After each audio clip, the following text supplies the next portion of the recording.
Stop what you're doing for just 1 second and listen to me. Do you hear that? That faint, high-pitched whistle, that persistent hiss that seems to be coming from the center of your skull rather than the room around you. Most people call it tinnitus. Your doctor probably called it age-related, handed you a brochure for a white noise machine, and told you to learn to live with it. But I'm telling you right now, as a medical researcher who has spent my career digging into the clinical data they choose to ignore, that sound is not a death sentence for your silence. It's an SOS signal, a biological alarm bell. Your auditory nerve is screaming for help because it's being starved of the very fuel it needs to function. And today, I'm going to show you exactly how we're going to shut that alarm off. Because if you're over 50 and your ears won't stop ringing, you don't just have an ear problem, you have a cellular starvation problem. And until we fix the hunger, the noise will never stop. I see patients like you every single day in my practice, and I want to tell you about a man named Roberto, 62 years old, a brilliant structural engineer. But when he sat in my office 7 months ago, he was a ghost of himself. He hadn't slept more than 4 hours a night in 3 years. He told me, "Dr. Health, the specialists say my tests are normal, but I feel like I'm losing my mind." I looked at those normal tests, and I'll tell you exactly what I told Roberto. Normal is just a statistical average of a sick population. Your doctor sees a vitamin B12 level at the bottom of the range and checks a box. I see that same number, and I see a nerve that is literally stripping its own insulation away, sparking like a frayed copper wire. When your auditory nerve sparks, your brain hears a beep. That beep is a short circuit. If you've been told your tests are fine, but your head is screaming, you are being failed by a system that doesn't understand neurological nutrition. Today we are going to go deep into the 8 specific phantom sound killers that conventional medicine is missing. To understand why the ringing won't stop, you have to understand how fragile your hearing actually is. Deep inside your inner ear, there's a tiny vessel called the labyrinthine artery. It's so small, so microscopic, that a single red blood cell can barely squeeze through it. Now imagine what happens when your body is inflamed or when your blood is even slightly too thick. That tiny pipe constricts. The hair cells in your cochlea, the ones that turn vibrations into sound, begin to suffocate. They don't just die, they malfunction. They send ghost signals. This is where the 2025 research from Newcastle University comes in. They discovered that tinnitus isn't just in the ear. It's a failure of the brain to filter these error messages. It's a process called neural synchrony, where your brain cells start chanting together in a loop. And if we don't fix the microcirculation and break that loop, your brain stays locked in a cycle of processing noise that isn't even there. We have to clear the pipes and feed the cells to reset the system. Let's talk about the first line of defense, zinc. But I'm not talking about cheap multivitamins. Your inner ear holds one of the highest concentrations of zinc in your entire body, and for a reason. The hearing process creates massive amounts of oxidative stress, and zinc is your antioxidant shield. Without it, your hearing cells literally rust. But here's the secret most people miss.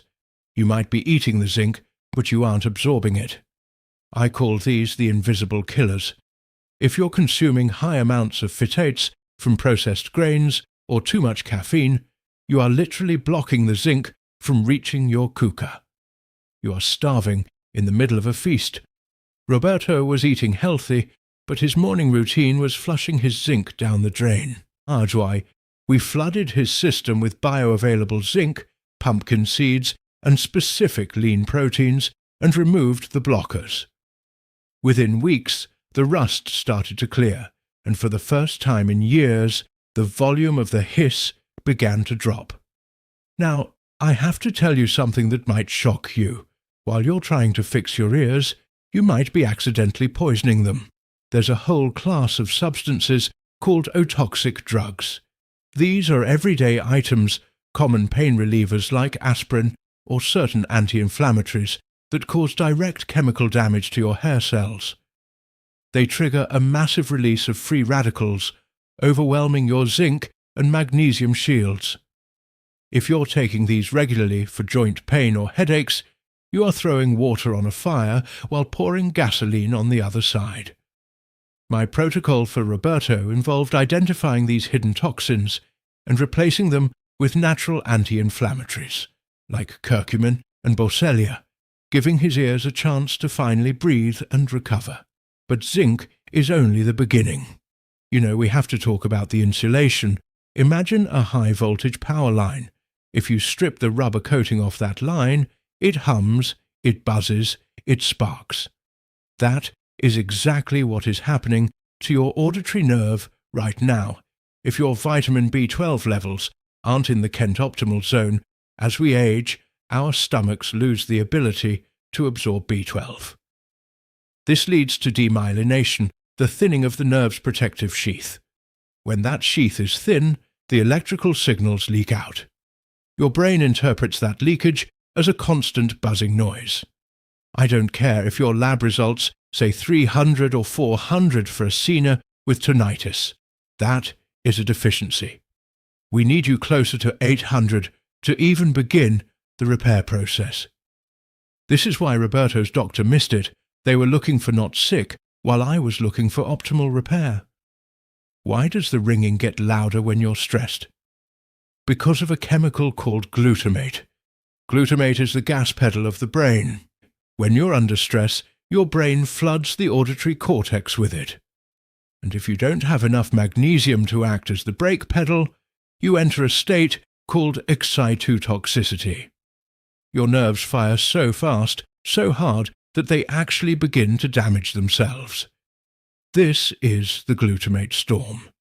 It's why your ears scream after a long day of work or a bad night's sleep. We have to manually reset that brake pedal.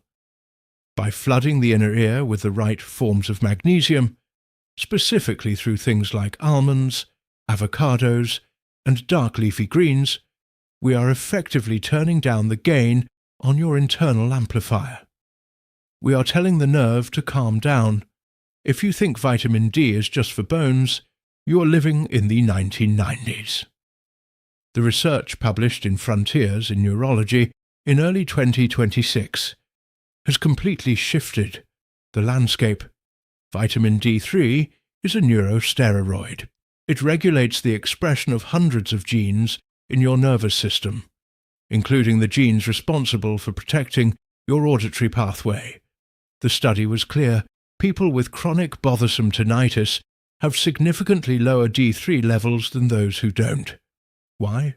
Because D3 is the repair foreman of the body. If your foreman is missing, the repairs never get done. You stay stuck in a loop of chronic inflammation. Most of you are hiding from the sun or using so much sunscreen that your D3 levels are in the gutter. We need to get you into that 15 minutes of direct morning sun, or prioritize wild-caught salmon and eggs to give your auditory nerve the currency it needs to fix itself. Have you noticed the beep is louder at 3 a.m.? It's not just because the room is quiet. It's because your ears have a circadian rhythm. At night, your body tries to enter system repair. If the raw materials aren't there, the zinc, the B12, the magnesium, the repair process stalls, the brain detects the broken signal and amplifies it to find the problem. This is a neural feedback loop. To fix this, your final meal of the day must be almost nutrient-dense for the auditory system. We are going to time your intake to match your body's repair cycle, forcing the brain to recognize the fixed signal. And finally, quiet the noise.